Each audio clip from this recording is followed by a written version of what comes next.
जय सेवालाल महाराज के, जय सेवालाल महाराज के। ఈ యొక్క మరి సేవాలాల్ మహారాజ్ గారి యొక్క జయంతి ఉత్సవాలను నిర్వహించడం కోసం గత వారం రోజులుగా నిరంతరం కృషి చేసినటువంటి మన ప్రిన్సిపల్ సెక్రటరీ శరత్ గారు, మన ట్రైకార్ చైర్మన్ బెల్లయ్య నాయక్ గారి యొక్క కోఆర్డినేషన్లో ఈరోజు ఇంత ఘనంగా నిర్వహిస్తున్నందుకు వారికి ప్రత్యేకంగా ధన్యవాదాలను తెలియజేస్తా ఉన్నాను. అదేవిధంగా మరి మనకు అన్ని రకాలుగా సహకరిస్తూ మన ట్రైబల్ శాఖకు మంత్రిగా ఉన్నటువంటి మన ముఖ్యమంత్రి గారికి ప్రత్యేకంగా ధన్యవాదాలు. నేను కానీ మన ఎమ్మెల్యేలు కానీ ఎంపీ గారు శరత్ గారు మేము ఎప్పుడు వెళ్ళి మాకు ఇది కావాలి అని అడగడంతో మరి అవన్నీ కూడా వరాలు ఇస్తున్నటువంటి సీఎం గారికి ప్రత్యేకంగా ధన్యవాదాలు తెలియజేస్తూ మరి ఈరోజు మనకి యొక్క కార్యక్రమానికి గిరిజన ప్రాంతంలో పుట్టినటువంటి బిడ్డగా ప్రభుత్వ సలహాదారుగా ఉన్నటువంటి వేం నరేందర్ అన్న గారికి, మరి పెద్దలు మా గ్రామస్తుడు మా ఎంపీ గారు బలరాం నాయక్ గారికి, అదేవిధంగా మా రాజ్యసభ మెంబరు అనిల్ యాదవ్ గారికి, మన సోదరుడు జాటోత్ హుసేన్ గారికి, అదేవిధంగా మన సీనియర్ నాయకులు ఎమ్మెల్యే బాలు నాయక్ గారికి, సోదరుడు విప్పు రామచందర్ నాయక్ గారికి, పెద్దలు గౌరవనీయులు మాజీ ఎంపీ గారు రవీందర్ నాయక్ గారికి, రాజు నాయక్ గారికి, రామచందర్ నాయక్ గారు వైరా ఎమ్మెల్యే మా సోదరుడు, అదేవిధంగా అనేక విషయాల పట్ల అవగాహన ఉన్నటువంటి మరి మాజీ ఎమ్మెల్సీ రాములు నాయక్ గారికి, వేదిక మీద ఉన్నటువంటి అధికారులకు, మరి పెద్దలందరికీ పేరు పేరున, అదేవిధంగా విజయారెడ్డి గారికి, బెల్లయ్య నాయక్ గారికి, అటు విజయాబాయి గారికి, మరి ఇక్కడ ఉన్నటువంటి అందరికీ కూడా ముఖ్యంగా మరి దాదాపుగా మనం 10 గంటలకు అనుకున్నాము, 12 గంటల నుంచి యొక్క కార్యక్రమం స్టార్ట్ అయింది. అప్పటి నుంచి ఎదురు చూస్తున్న మీ అందరికీ మరొకసారి హృదయపూర్వక ధన్యవాదాలు. మరి సేవాలాల్ గారి మీద ఉన్నటువంటి భక్తి, విశ్వాసం, నమ్మకం, వాటిని వారి యొక్క ఆశయాలను ముందుకు తీసుకెళ్లేటువంటి లక్ష్యంతో రేపటి తరం గతాన్ని తెలుసుకుంటూ రేపటి తరం ఇక్కడ చాలా మంది కూర్చున్నారు. కాబట్టి వారందరికి కూడా మరొకసారి సేవాలాల్ జయంతి ఉత్సవ శుభాకాంక్షలను తెలియజేస్తా ఉన్నాను. ఈరోజు మరి ఎప్పుడు కూడా చరిత్ర లేకుండా వర్తమానం ప్రజెంట్ లేదు, ఈ రోజు లేకుండా రేపు లేదు. కాబట్టి ఈ జాతుల యొక్క పునాదులు మరి మన చరిత్ర మీద నుంచే నిర్మాణం అవుతాయి.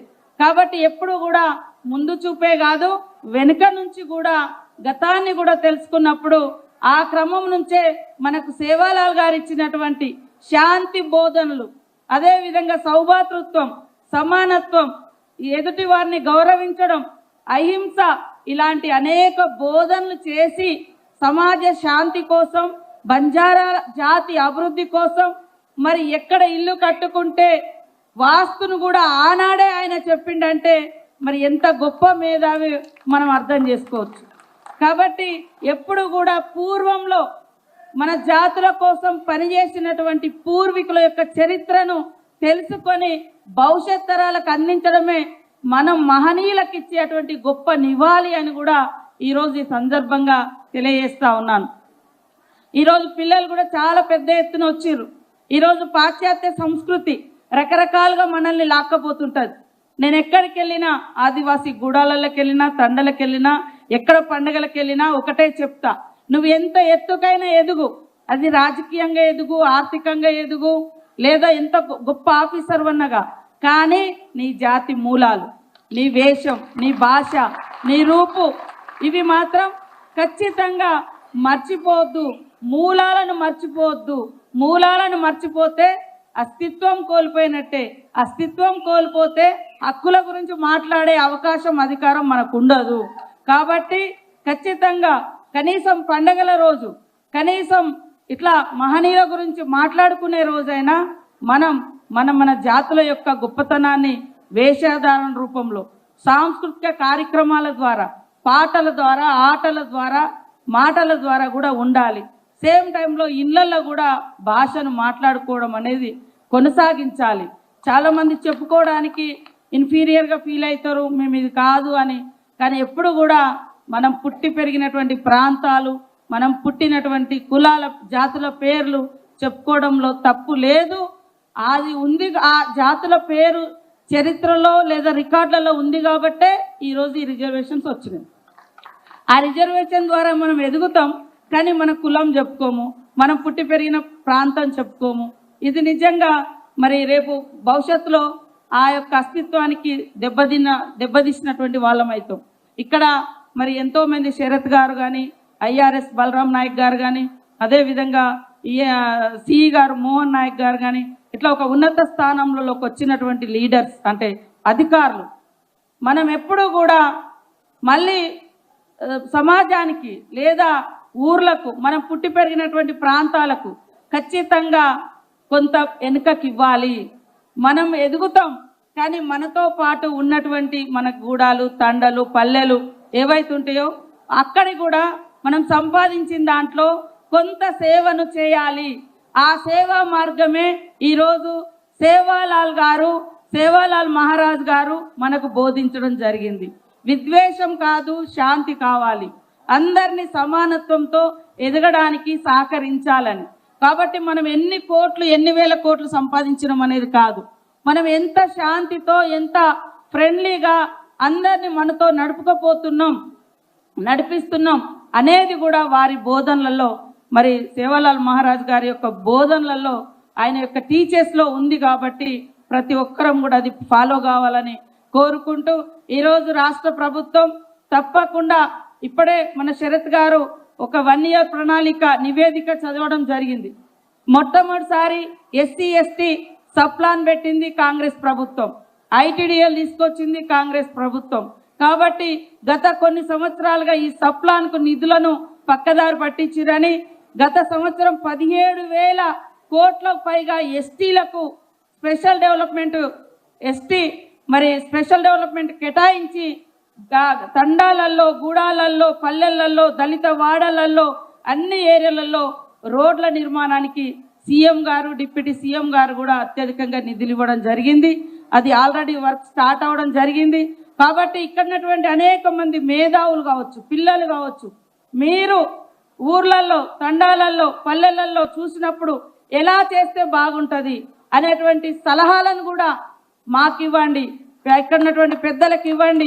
మీ అబ్జర్వేషన్లలో ఇంకా మనం బాగా ఎట్లా చేయగలుగుతాం అనేది ఇవ్వండి. ఖచ్చితంగా మన గవర్నమెంట్ స్వీకరించడానికి సిద్ధంగా ఉంది.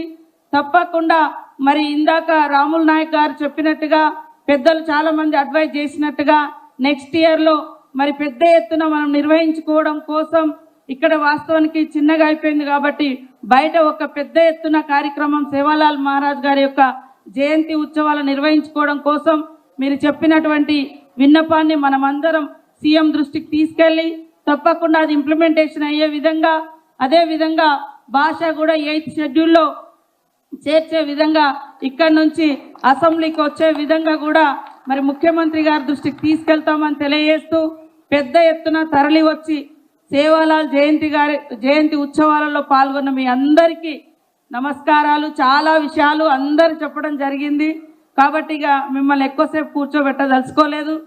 ప్రతి ఒక్కరు కూడా నేను అందరికి ఒకటే తెలియజేస్తా ఉన్నా, ఎక్కడైతే మన మూలాలు ఉన్నాయో ఆ మూలాలకు సేవ చేద్దాం. ఆ మూలాలు మర్చిపోకుండా భవిష్యత్ తరాలకు ఈ మూలాలను అందిద్దాం.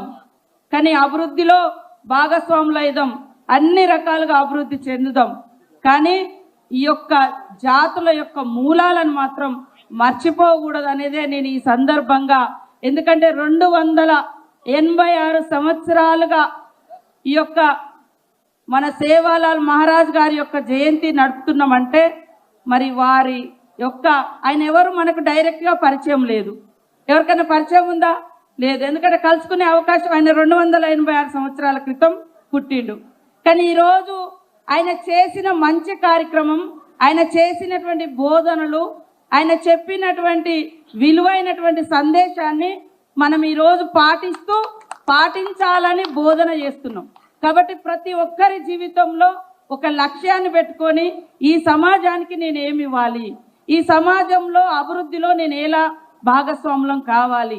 ఇవాళ మన కోసం మనం ఆలోచించడం కాదు, మన చుట్టూ ఉన్న వాళ్ళ కోసం కూడా, మన చుట్టూ ఉన్నటువంటి పేద వర్గాల కోసం, జాతుల కోసం, కులాల కోసం, ఫ్రెండ్స్ కోసం ఖచ్చితంగా ఆలోచించినప్పుడు నువ్వు 10 మంది గుండెల్లో నిలబడతావు. అలా మన సేవాలాల్ మహారాజ్ లాగా నిలబడాలి మనం కూడా అనేటువంటి ఒక స్ఫూర్తితోటి ఈ జయంతి నుంచి మీరందరూ అలా స్ఫూర్తి తీసుకొని ముందుకెళ్తే బాగుంటుందని కోరుకుంటూ మీ అందరికీ మరొకసారి నమస్కారాలు, ధన్యవాదాలు తెలియజేస్తూ సేవాలాల్ మహారాజ్ కే, సేవాలాల్ మహారాజ్ కే.